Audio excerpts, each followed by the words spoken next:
Olá, seguidores. No vídeo de hoje falar sobre Top 11, o fundo de lajes da RBR, que na situação atual meio que está na espera de um milagre, tá? Um fundo aqui com imóveis excelentes, mas que a forma de aquisição deles podem meio que gerar um baita de um rolo aqui para o fundo. Que é o Thiago PS, seu canal Fica Esperto. Então, para quem não está lembrado, esse daqui foi o fundo que comprou os dois imóveis do antigo HGPO11, um dos melhores fundos de gestão passiva que a gente teve aqui no nosso mercado, né, da antiga Credit Suisse.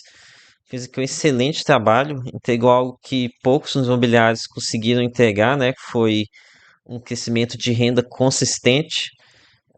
Vejam só aqui nessa imagem a história de crescimento deles, né? Realmente conseguiram entregar bastante valor em crescimento de renda e em crescimento patrimonial. Então, a RBR resolveu aqui comprar esses dois imóveis. No entanto, assim como um inscrito aqui descreveu bem, é uma alavancagem, essa palavrinha aqui que eu não posso ler aqui no YouTube, o YouTube não gosta, mas é basicamente quando o fundo ele contrata uma alavancagem, né, e conta com a sorte de que vai conseguir captar. E foi assim com o fundo de lajes da Valora, foi assim também com que outro fundo também, Core 11 nem tanto, né? Principalmente o da Valora, realmente foi um caso absurdo, né? Mas teve outros casos aí também de fundos em que o gestor contratou uma alavancagem na certeza de que conseguiria fazer a emissão depois. Mas enfim, aqui a gente tem uma bomba aqui em abril de 2026 para fazer o pagamento referente à aquisição dos imóveis. Então aqui basicamente foi a famosa Seller's Finance, né? Compraram os ativos, então desde o começo já estavam recebendo 100% do aluguel, e com isso acabaram gerando uma renda completamente inflada. Aqui o fundo pagando 84 centavos está dividend yield de 1,11%. Isso porque estou gravando em dezembro ainda, né? A cota ainda por cima está meio inflada aqui. Até antes disso estava com yield ainda maior. Mas, enfim, aqui eu tenho que pagar essa parcela em abril de 26. Com isso, a cotação, o rendimento vai desabar. Aqui o gestor fala que a intenção era fazer uma nova emissão de cotas. Isso aqui é uma piada, né? Tá muito longe disso. Então, a alternativa que ele encontrou vai ser fazer uma emissão de um CRI para pagar essas parcelas. Então, eu fiz aqui um estudo, isso daqui que até um parceiro aqui do canal me contratou para fazer esse estudo um pouco mais aprofundado, então vou compartilhar com vocês agora, já que ele não teve interesse aqui nesse fundo. Mas então, antes de passar aqui para vocês esse resultado aqui que eu cheguei sobre esse ativo, vou comentar com vocês sobre alguns pontos importantes sobre esse estudo. Primeiro fator aqui, o aluguel considerado. Aqui é tranquilo, né? Eu peguei o valor mais ou menos aproximado aqui do valor aqui mais recente, tem já aqui na faixa de 3,8 milhões de reais, que é o que você tem para 4 milhões de reais, tá?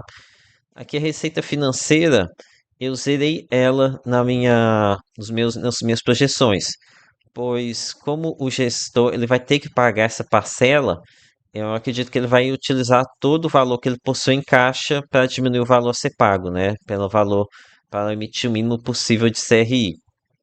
Então, o caixa vai ser zerado. Agora aqui um ponto importante é a despesa financeira. Aqui eu vou tratar dela depois, tá? Antes disso, comentar com vocês sobre a taxa de administração.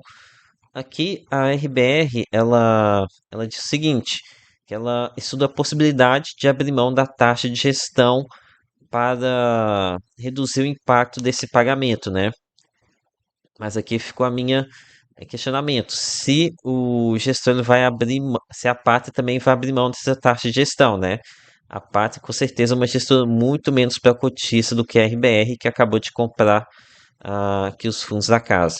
Agora aqui sobre a forma de estimativa aqui da despesa financeira com esse CRI que vai ser captado.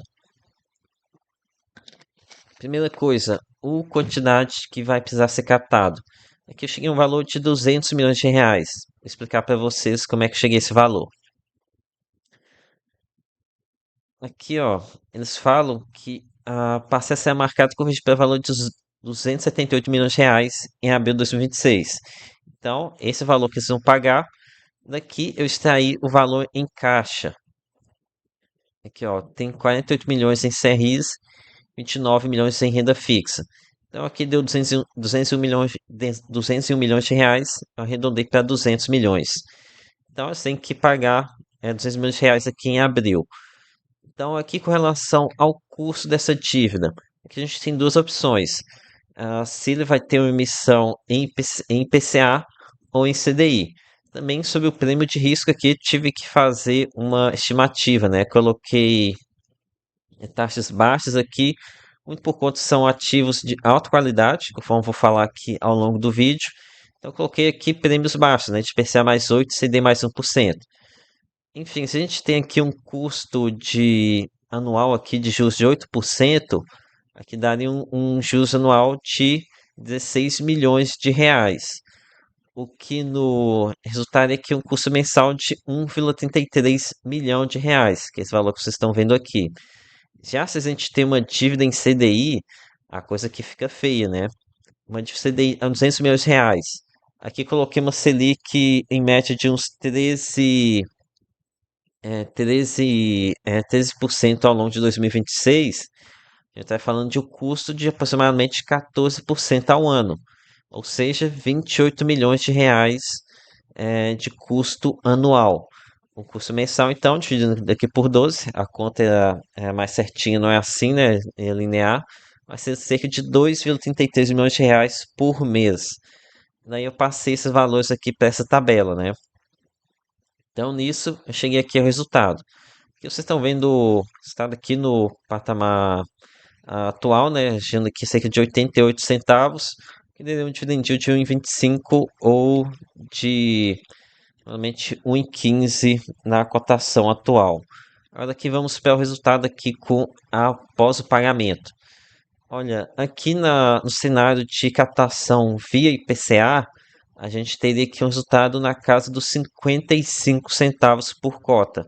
Isso considerando que o gestor vai abrir a mão aqui da taxa de gestão, né? Que sobra um pouquinho da taxa de administração ainda. O administrador não deve abrir mão da taxa dele. Então sobraria cerca de 55 centavos. O que, considerando que uma cota de R$ 70, pode cair até mais do que isso daqui depois que a situação ficar mais próxima aqui do rendimento cair. Pode cair para cerca de 0,79% ao mês de dividend yield. Já com uma dívida CDI, que pesaria muito mais aqui no curto prazo, a gente teria que o resultado de apenas 33 centavos. Então, aqui seria um cenário catastrófico, né? Que daria um yield de apenas 0,47, custando R$ 70, ou 0,43, considerando cotação R$ 76. Então, aqui minha estimativa base é por volta aqui dos 55 centavos, tá? Acredito que eles vão seguir aqui mais ou menos com uma dívida IPCA. Tomar uma dívida CDI realmente seria uma loucura completa. Aqui eles podem tentar uma carência de IPCA, né, para empurrar aqui essa despesa, mas de qualquer forma seria rolo. Enfim, essa é uma situação aqui bem crítica, né, pelo fundo, mas aqui não tinha como dar certo, né? Eles fizeram aquisição aqui de imóveis de alta qualidade, então devem ter aceitado aqui um cap rate bem reduzido. Agora estão tendo que tomar dívida a um preço caro e isso aqui vai acabar ferrando com o fundo. Agora aqui tratando um pouco mais sobre os fundamentos de Top 11. Então, apesar aqui do fundo ter uma estrutura muito enrolada mesmo, aqui os imóveis a gente realmente não tem o que discutir, tá? Que realmente imóveis de excelente qualidade. Vejam só esse gráfico que eles colocam da, da receita de aluguel por metro quadrado. Eu só saiu aqui da faixa de R$ 130 por metro quadrado, atualmente em R$ 323 por metro quadrado. Então, mais que dobrou o aluguel cobrado aqui em questão de menos de 10 anos, né? Isso aqui realmente é uma performance, não tem nem o que falar. Realmente uma performance excelente.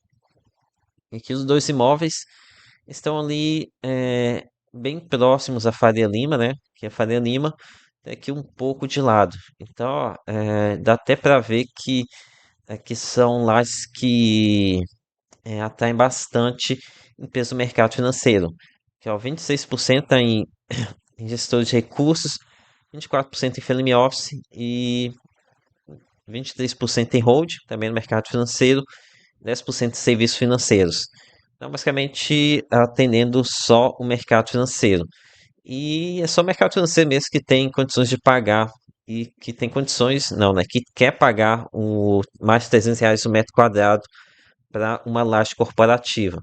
Então, aqui é o que eles dizem de laje boutique, né? Aqui mais tem alguns luxos esses aqui. Então, aqui com relação aos imóveis, aqui não tenho o que discutir. É realmente imóveis de excelente qualidade, fundamentos excelentes. Mas o problema foi o gestor, a forma com que ele fez a aquisição, né? Então, no momento atual aqui, é completamente inflado aqui, tô gravando aqui no final de dezembro, né? Tá completamente inflado. Aqui em janeiro já deve ter alguma correção e depois disso deve acontecer uma correção ainda maior quando o mercado for cair na real de que esse rendimento ele não se sustenta. Então, eu acredito que é isso que eu tinha para comentar aqui com vocês sobre Top 11. Um fundo que com certeza é, bons fundamentos aqui na questão dos imóveis, localização, mas que se encontra aqui à espera de um milagre. Então é isso, galera. Peço que o seu like, se inscreva no canal. Lembre-se que nada aqui é recomendação de compra ou de venda. Até a próxima.